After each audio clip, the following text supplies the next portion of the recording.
Hi, we're here today with Ed Klein, who is the author of one after another major bestseller. And the two most recent ones that are wonderful have been The Obamas and the Clintons, Blood Feud. And the one that's out now, Unlikable. Guess who he's talking about? Hillary Clinton. And really just a fascinating insight based on incredible inside sources, both in Hillary's operation, Bill's operation, and Obama's operation, which is very impressive. Welcome, Ed. It's good to have you here. Nice to be here. So the question I guess everybody's asking is, where will this email scandal lead? Yes. Is there a significant chance that she committed an indictable offense in handling classified materials? The good answer to that, I think, is that her oldest and most trusted legal advisor, somebody they've known since Yale Law School, who Bill once appointed to a federal court judgeship, has urged her to lawyer up.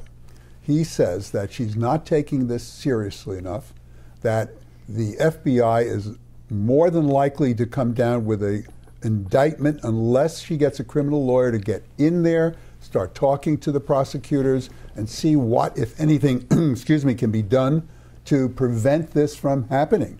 And she's not taking his advice. How political do you think the Justice Department's review of this will be? Will it occur to them that we're not going to knock off the front-running Democratic candidate for president, or will it be that she's just like anybody else? Well, I think James Comey, the director of the FBI, is a straight shooter and will do what needs to be done. But then, as you say, it then goes to the Justice Department and to Loretta Lynch, who, of course, is an appointee of Barack Obama. And so, it can go either way.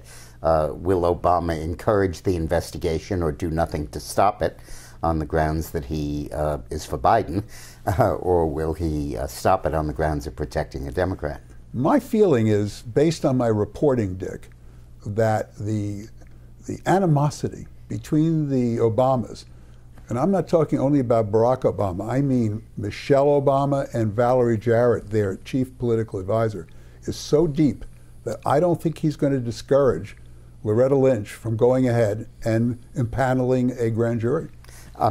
In fact, in your book, one of the things that I found fascinating is the extent to which the president seems to regard the email scandal as a personal affront. I told you not to do this. I told you not to have a server. I told you not to accept speaking fees from foreign companies and governments, and you disregarded me completely. And this is your own making. I think I'm quoting him. You are, and you're absolutely right. He feels that she's defied him. He's the president of the United States, that she has not given him the respect that he is due, and that they called her into the Oval Office, Valerie Jarrett, and Barack Obama. And by the way, Michelle was in at that meeting, as she is on many meetings, and they told her, we know you're using this private server. You have to stop doing that. Also, by the way, you have to stop taking foreign donations to the Clinton Foundation. And she said, I think this meeting is over. And she got up and left. And walked out. And you can't hire Sidney Blumenthal. That's right, exactly. The caveat.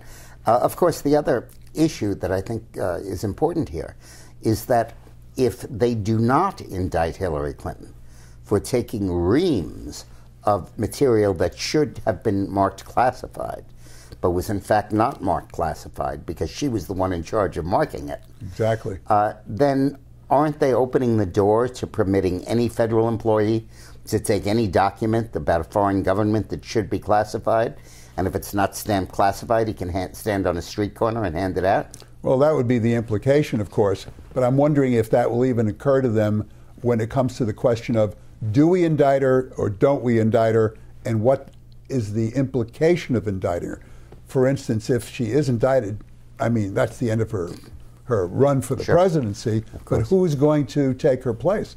Yeah. And if the indictment comes down after she's won the nomination and she's the actual Democratic candidate and then suddenly indicted, how are they going to find another candidate? Well, I think we need to go back to the Nixon precedent. As long as Spiro Agnew was Nixon's vice president, everybody said he's impeachment insurance because nobody would impeach Nixon and make Agnew president. But then when they got Agnew first to remove that, And then when Nixon appointed Gerald Ford, people said, okay, we wouldn't mind Ford as president, and then Nixon became vulnerable. Yes, exactly. I think it's the same deal here with the Biden candidacy.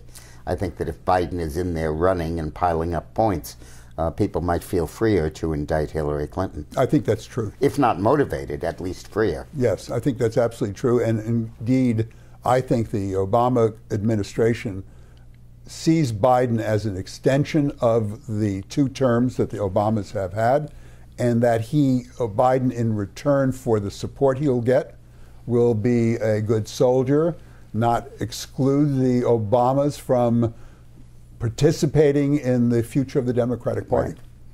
Well, good. Thank you, Ed. So this is the first of a series. In the next episode, we're going to go into greater depth on what Ed just said about the animosity between the Obamas and the Clintons that is increasingly becoming the most important relationship in American politics. Thanks for watching.